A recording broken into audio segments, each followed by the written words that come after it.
इससे सबसे बड़ा खतरा कि दूसरे ग्रह से आने वाले उल्का पिंड धम धम गिरेगा। बहुत दिक्कत है चंद्रमा पे रहने का। तो चंद्रमा पे बहुते गढ़ा गढ़ी है। कहते चंद्रमा में दाग है। कोई खलिया आदमी रहेगा ना तो चांद को देखेगा कितना सुंदर है। अरे यार उसमें सुंदर कौन चीज लगता है हमरा ना बुझाता है।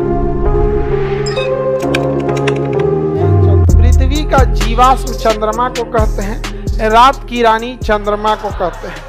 चंद्रमा पर किसी भी प्रकार का वायुमंडल नहीं है।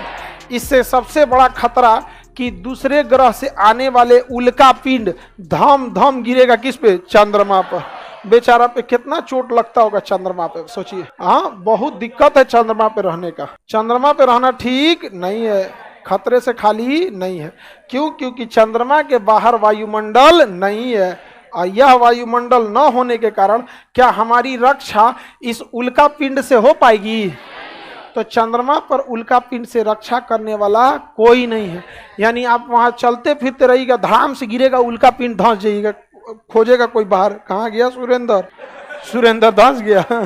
समझ में आ गया? तो चंद्रमा पे बहुते गढ़ा गढ़ी है। और इतना बड़का बड़का उल्का पिंड गिरा है चंद्रमा पर, इतना बड़ा बड़ा उल्का पिंड गिरा है कि उसमें बड़का बड़का गढ़ा हो गया है। अब आप बताइए, अगर गढ़ा है कहीं तो उसमें सूर्य का रोशनी तो प्रॉपर नहीं पहुंचेगा। बड़का कुआं के अंदर सूर्य का रोशनी जाता है, अब बड़का बड़का गढ़ा में सूर्य का रोशनी जाएगा। तो वही हम लोग चंद्रमा को देखते हैं तो जहां गढ़वा है, रोशनी नहीं गया, उसको दाग दिखता है, धब्बा दिखता है। तो लोग कहते हैं चंद्रमा में दाग है, चांद में दाग है। कोई खलिया आदमी रहेगा ना तो चांद को देखेगा कितना सुंदर है। अरे यार उसमें सुंदर कौन चीज लगता है हमरा ना बुझाता है। नहीं जा बाका गोल थरिया ऐसा तो दिख रहा है, लेकिन जब लड़का सबको लाल पीला हरा की दुनिया में जाता है सुनना, तो कल्पनाशील हो जाता है, वाह चांद सुंदर। उससे पहले उसको पता नहीं है, नहीं समझा, चांद सुंदर है। आप हाँ चांद के पार चलो, ऑक्सीजन नहीं है उधर, आगे बढ़े। हाँ ले जाके मारे के फेरा में, ऐसा ही कह रहा है। लड़की लोग को अगर कोई कहे कि चांद के पार चलो तो कहे हमरा ना मरना है, मारो और देगा, ले हो जाके उन्हें कहीं चांद के पार चलो। गढ़ा है उधर खाली, कोनो गढ़ा में फेंक के चल आएगा। चांद पे पाए जाने वाले गढ़ों को क्रेटर कहते हैं। चंद्रमा पे जीवन संभव नहीं है क्योंकि वायुमंडल न होने के कारण कब उल्का पिंड गिर जाएगा और कब कहीं धधकता हुआ सौर ज्वाला चल आएगा।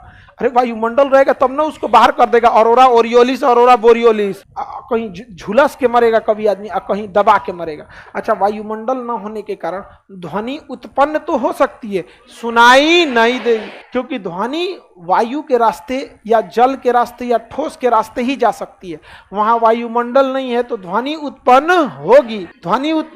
होगी, सुनाई नहीं। चिल्लाते रहिए। वहीं से एक आदमी दूसरे आदमी से बतियाने के लिए फोन का यूज करता है, माइक्रोफोन का यूज करता है। समझा? देखना है रजाई ओढ़ के गया रहता है, सब रजाई नहीं रहता है, स्पेस सूट होता है, वो स्पेस सूट होता है, वहां पर स्पेस सूट पहन के जाया जाता है, रजाई नहीं रहता है। समझ में आ रहा है कि नहीं आ रहा है? किसी को दिक्कत? तो बताइए चंद्रमा पे जीवन संभव है? वायुमंडल न होने के कारण धूल कण भी नहीं पाए जाएंगे, क्योंकि धूल कण तो हवा में ही तैरेंगे। और यही धूल कण पे जब सूर्य का रोशनी पड़ता है तो सूर्य की रोशनी बिखर जाती। क्या होती है? बिखर जाती। सबसे ज्यादा बैगनी और नीला रंग बिखरता है, लाल रंग बिखरता ही नहीं। तो सबसे ज्यादा बैगनी और नीला बिखरता है, इसलिए सूर्य बैगनी और नीला का मिक्स दिखता है। आसमान क्या होता है? रंगीन दिखता है, यहाँ पे नीला दिखता है। समझ में आ गया? क्या दिखता है? नीला। लेकिन चंद्रमा पे तो वायुमंडल ही नहीं, तो वहां सूर्य आसमान देखिएगा तो काला दिखेगा। चंद्रमा पे से आसमान कैसा दिखेगा? काला। और कोई आवाज नहीं सुनाई देगा, सन्नाटा एकदम रहेगा। चिल्लाते रहिएगा, ए चाचा, कुछ नहीं सुना, चाचा हो डर लग, तो सुनाई नहीं करेगा। वो क्या पूरा बहुत डर लगेगा चंद्रमा पे। सोचिए, बहुत दिक्कत है। अब पूरा आकाश कैसा दिखेगा? काला। और कभियो कोनो उल्का पिंडा के गिर जाएगा धबाक से, यहाँ कबो कोनो सौर ज्वाला के झुलसा के चल जाएगा एक कुर्सी। बहुत दिक्कत है। इसे जीवाश्म कहते हैं, पृथ्वी का जीवाश्म। इस पे जो गड्ढे पाए जाते हैं उसी कारण इसका रंग कैसा है? काला है। वो जो धब्बा धब्बा दिखता है वो क्या है? काला है। देखिए जब पास आ जाता है ना सूर्य, कौन सूर्य कर रहे हैं? चंद्र, तो बहुत बड़ा दिखता है, इतना बड़का दिखता है। क्या होता है? बड़का दिखता है। तो हम लोग चंद्रमा का जो मैक्सिमम भाग देख पाते हैं वो 59%। किसी का आप 100% भाग नहीं देख सकते। हमरा का पीठ दिख रहा है तो 100% कोनो 3D चीज का तो देखिए नहीं सकते हैं आप। भाई कुर्सिया का आपको 100% दिख रहा है, पिछवा का कोई चीज बटन वटन जो होगा पीछे का नहीं दिख सकता है यहाँ पे। उसी तरह चंद्रमा का भी हमें 100% नहीं दिख सकता। कितना दिखेगा? इसे सुपर मून कहते हैं। क्या कहते हैं? Super moon. क्या कहेंगे?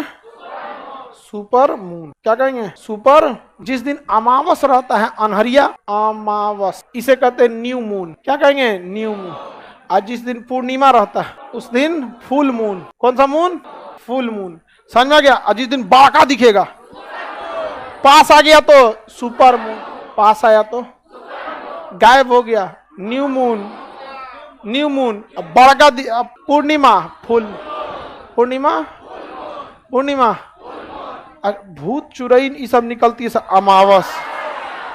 हाँ, अमावस के दिन देखिएगा ना, चुड़ैल उड़ैल रहेगी, पिछले जन्म का बदला लेगी। यहाँ पे तुम पिछले जन्म में पति को मारा था, मैं इस जन्म में लेके जाऊंगी। ऐसा फिल्म देखेंगे ना, उसमें ऐसे एगो मिथुन का फिल्म है, मैं कीला गाड़ती हूँ के पैरवे में 20 साल बाद, 20 साल लोग का इंतजार करती है। लड़का इंतजार करेगा 20 साल, बदल दूसरा देख लेता है, चल गए दूसरा देख रहे लड़का कचरा होता है। चंद्रमा का महीना कितने दिन का? इसका मतलब अगर किसी महीने में पहली या दूसरी तारीख को ही पूर्णिमा पड़ गया तो उसी महीने में लास्ट में 28 और 29 तक में फिर दूसरा का पूर्णिमा पड़ेगा। तो एक ही महीने में 2 पूर्णिमा पड़ सकते हैं। शर्त यह है कि शुरुआती तारीख को होनी चाहिए 1, 2 या 3 तारीख। समझ आ गया कि नहीं? 1, 2 या 3 तारीख। तो जब कभी भी एक ही महीना में 2 को पूर्णिमा पड़ जाएगा तो पहला पूर्णिमा को पूर्णिमा और दूसरा का पूर्णिमा को ब्लू मून। क्या कहेंगे? Blue moon. तो सेकेंड पूर्णिमा को क्या कहते हैं? एक ही महीना के सेकेंड पूर्णिमा को ब्लू मून। क्या कहेंगे? Blue moon. एक के महीना में अगर सेकेंड पूर्णिमा पड़ा तो पहला पूर्णिमा को पूर्णिमा और दूसरा का पूर्णिमा, हाँ, ब्लू मून। कभी कभी ग्रहण लग जाता है। क्या होता है? ग्रहण और कंप्लीट चंद्र ग्रहण लगता है। तो चंद्र ग्रहण में सूर्य का प्रकाश चंद्रमा तक नहीं पहुंच पाता है, लेकिन सबसे दूरी तक कौन सा रंग पहुंच जाता है? लाल। तो सूर्य के रंगों में 7 रंग छुपा है। पूर्ण चंद्र ग्रहण के समय 7 में से 6 रंग नहीं पहुंच पाते, लेकिन लाल रंग खतरे का सूचक बहुत दूर तक चला जाता है और वो लाल रंग पहुंच जाता है और उस दिन चंद्रमा लाल दिखता है, जिसे हम रेड मून कहते हैं। क्या कहते हैं? रेड। तो बताइए, ग्रहण के समय, हाँ, ग्रहण के समय रेड मून। क्या हो गया? रेड।